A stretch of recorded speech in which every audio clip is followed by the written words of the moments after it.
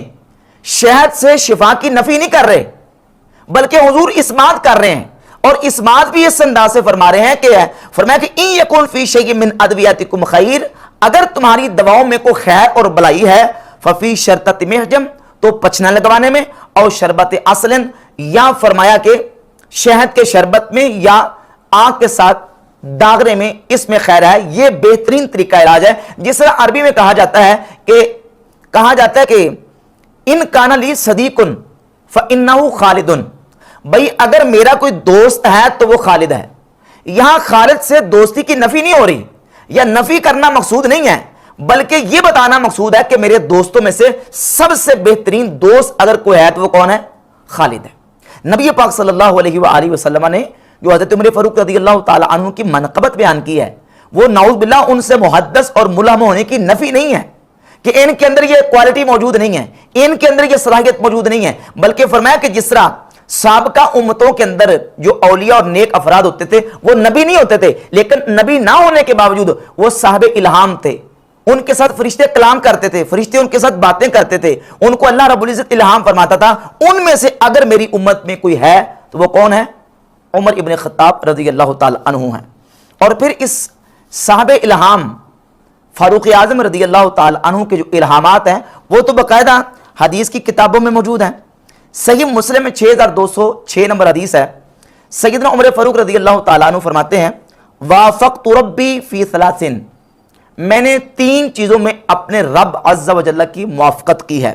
فی مقام ابراہیم، مقام ابراہیم میں، وفی الحجاب، اور حجاب اور پردے کے بارے میں، وفی اسارہ بدر، اور بدر کے قیدیوں کے بارے میں۔ یعنی جب میرے دل میں یہ خیال آیا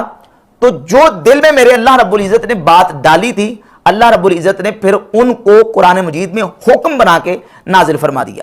تو یہ حضرت عمر فاروق رضی اللہ تعالیٰ عنہ کے صاحب الہام ہونے کی دلیل ہے کہ حکم نازل ہونے سے پہلے ہی اللہ رب العزت نے حضرت عمر رضی اللہ تعالیٰ عنہ کے دل میں یہ بات ڈال دی۔ اسی طرح صحیح بخاری میں حدیث موجود ہے کہ نبی پاک صلی اللہ تعالیٰ علیہ وآلہ وسلم کی بارگاہ اقدس میں عبداللہ بن ابی کا جنازہ پیش کیا گیا، تو حضور اقدس صلی اللہ علیہ وآلہ وسلم نے عبداللہ بن ابی منافق کا جنازہ پڑھانے کا ارادہ فرمایا۔ تو صحیح بخاری میں 4670 نمبر حدیث ہے، حضرت عمر نے حضور کی بارگاہ میں عرض کیا یا رسول اللہ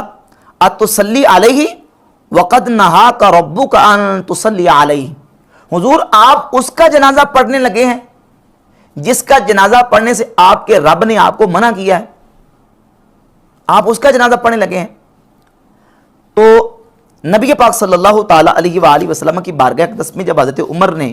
یہ بات کی تو رسالت مآب صلی اللہ علیہ وسلم نے فرمایا انما خیرنی اللہ،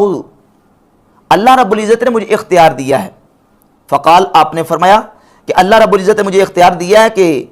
استغفر لهم او لا تستغفر لهم ان تستغفر لهم 70 مرہ، اللہ نے فرمایا کہ آپ ان کے لیے بخشش کی دعا کریں گے، دعا نہ کریں، اگر آپ ان کے لیے 70 مرتبہ بھی بخشش کی دعا کریں گے،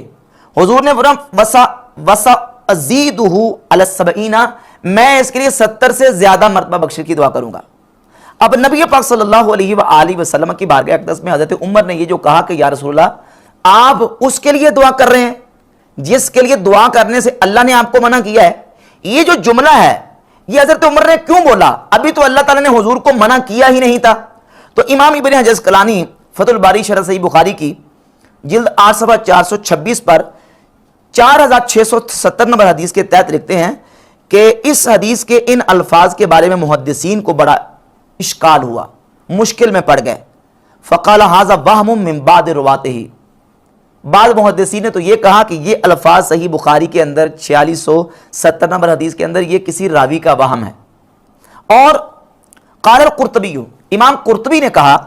لعل ذلك وقع فی خاطر عمر فیکون من قبیل الالہام، امام قرطبی کہتے ہیں کہ ہو سکتا ہے کہ اللہ رب العزت نے یہ بات حضرت عمر کے دل میں ڈال دی اور یہ چیز ان سے بطور الہام صادر ہوئی۔ وَيَحْتَمِلُ أَن يَكُونَ فہمہ ذالک من قولہ، اور یہ بھی ہو سکتا کہ حضرت عمر نے قرآن مجید کی دوسری آیت ما کان للنبی والذین آمنوا ان یستغفروا للمشرکین، اس آیت سے استدلال کر کے یہ سمجھا ہو کہ ان کے لیے بخشش کی دعا نہیں کرنی۔ حافظ ابن حجر یہ تبصرہ امام قرطبی کا ذکر کرنے کے بعد کہتے ہیں قلت، میں کہتا ہوں الثانی یعنی ما قالہ القرطبی اقرب من الاول، دوسرا قول جو قرطبی نے ذکر کیا ہے صاحب الہام ہونے کا کہ اللہ رب العزت نے ان کے دل میں بات ڈال دی اور الہام کر دیا، کہتے اقرب من الاول، یہ پہلے قول سے زیادہ قریب ترین ہے۔ تو صحیح بخاری کی 4670 نمبر حدیث سے بھی حافظ ابن حجر اسقلانی اور امام قرطبی کے بیان کے مطابق سیدنا عمر فاروق رضی اللہ تعالیٰ عنہ کا صاحب الہام ہونا ثابت ہوتا ہے۔ اور ابن تیمیہ نے تو جب حضرت عمر فاروق کا ذکر کیا نام، تو ابن تیمیہ مجموع الفتاوی کی جلد 11 صفحہ 65 پہ لکھتا ہے فَإِنَّ سَيِّدَ الْمُحَدَّثِينَ والمخاطبین الملہمین، یعنی اس امت کے محدثین یعنی صاحب الہام لوگوں کے سردار، اور مخاطبین جن کے ساتھ فرشتے خطاب کرتے ان کے سردار، اور صاحب الہام لوگوں کے سردار ہوا عمر بن الخطاب، وہ حضرت عمر بن خطاب فاروق اعظم رضی اللہ تعالیٰ عنہ کی ذات اقدس ہیں۔ تو بحمد تعالیٰ سیدنا عمر فاروق رضی اللہ تعالیٰ عنہ کا صاحب الہام ہونا، امت کا محدث اور مخاطب اور ملہم ہونا ان احادیث طیبات سے بالکل واضح ہوتا ہے، جس سے ثابت ہوتا ہے کہ نبی کریم صلی اللہ علیہ وآلہ وسلم کی امت میں سب سے بہترین جو محدث ہے وہ حضرت عمر ابن خطاب فاروق اعظم رضی اللہ تعالیٰ عنہ، ملہم، مخاطب، اور جن کے ساتھ اللہ رب العزت کے فرشتے خطاب کرتے ہیں۔ اگر الہام اور کشف یہ ختم نبوت کے اینٹی اور مخالف ہے، تو پھر حضرت عمر اور حضرت عمر کے بارے میں جن جن محدثین اور جن جن لوگوں کے یہ عقیدے اور نظریات ہیں کہ وہ صاحب الہام ہیں، ان کو اللہ رب العزت الہام اور کشف فرماتا ہے، وہ سارے ختم نبوت کے ڈاکو ہیں، وہ سارے ختم نبوت کے منکر ہیں، جبکہ یہ مرزا جیلمی کا وہ بہتان ہے تمام امت کے اوپر کہ جس کو مرزا جیلمی دلائل کی دنیا میں صحیح ثابت نہیں کر سکتا۔ اب رہ گئی بات مرزا جیلمی کے ان استدلالات کی جو اس نے چند احادیث سے کرنے کی کوشش کی ہے، جبکہ ان احادیث پہ مرزا جیلمی کے دعوے کے اوپر کوئی دلیل موجود نہیں ہے۔ دعویٰ اس کا یہ ہے کہ کشف اور الہام یہ ختم نبوت کے مخالف ہے، یہ ختم نبوت کے اوپر ڈاکہ مارنے کے مترادف ہے، جبکہ میں فرق واضح کر چکا ہوں کہ وحی نبوت اور الہام اور کشف کے اندر زمین و آسمان سے زیادہ فرق ہے۔ وحی نبوت قطعی ہے، اس کا ماننا فرض ہے، اس کا منکر کافر ہے، جبکہ کشف و الہام ظنی ہے جس کا ماننا فرض نہیں۔ کسی کو کشف ہوا یا کسی کو الہام ہوا تو اس کے کشف اور الہام کو ماننا ضروری نہیں ہے، وہ کسی کے اوپر حجت نہیں ہے۔ اور وحی نبوت یہ احکامات کو سمجھنے کا ذریعہ ہے، کشف اور الہام سے احکامات کو سمجھا نہیں جا سکتا، بلکہ کشف اور الہام کو تو وحی نبوت کے اوپر پیش کیا جائے گا، قرآن و سنت کے سامنے پیش کیا جائے گا۔ اگر کشف و الہام کتاب و سنت کے مطابق ہے تو اس کو تسلیم کیا جائے گا، اور اگر مطابق نہیں ہے تو تسلیم نہیں کیا جائے گا۔ اب کشف و الہام کا انکار کرنے کے لیے صحیح بخاری سے ایک روایت سے مرزا نے استدلال کیا ہے، جبکہ اس کے موقف کے اوپر کوئی اس میں دلیل موجود نہیں ہے۔ وہ یہ ہے کہ حضرت عمر فاروق اور حضرت سیدنا صدیق اکبر رضی اللہ تعالیٰ عنہ حضرت ام ایمن رضی اللہ تعالیٰ عنہ کے پاس آئے، وہ رو رہی تھی، تو کہا کہ تم کیوں رو رہی ہو؟ تو انہوں نے یہ کہا کہ میں اس بات پر رو رہی ہوں اب کی ان الوحی قد انقطع من السماء، میں اس بات پہ رو رہی ہوں کہ اب رسول اللہ صلی اللہ علیہ وسلم کی دنیا سے پردہ کر جانے کے بعد آسمانوں سے وحی کا سلسلہ منقطع ہو چکا ہے۔ اب یہ مرزا نے دلیل کے طور پر پیش کیا ہے کہ اسے ثابت ہوا کہ الہام اور کشف ختم ہو چکے ہیں۔ اب اندازہ کریں کہ اس حدیث کے اندر الہام اور کشف کے ختم ہونے یا ختم نبوت کے خلاف ہونے پر کوئی دلیل موجود ہے؟ یہاں تو وحی نبوت کے انقطاع کی بات ہے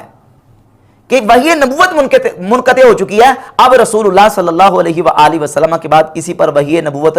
نہیں آئے گی۔ یہاں کشف اور الہام کی نفی نہیں ہے۔ اور ایک ساتھ میں ایک اور وحی کا ذکر بھی کر دوں، صحیح مسلم میں 7373 نمبر حدیث ہے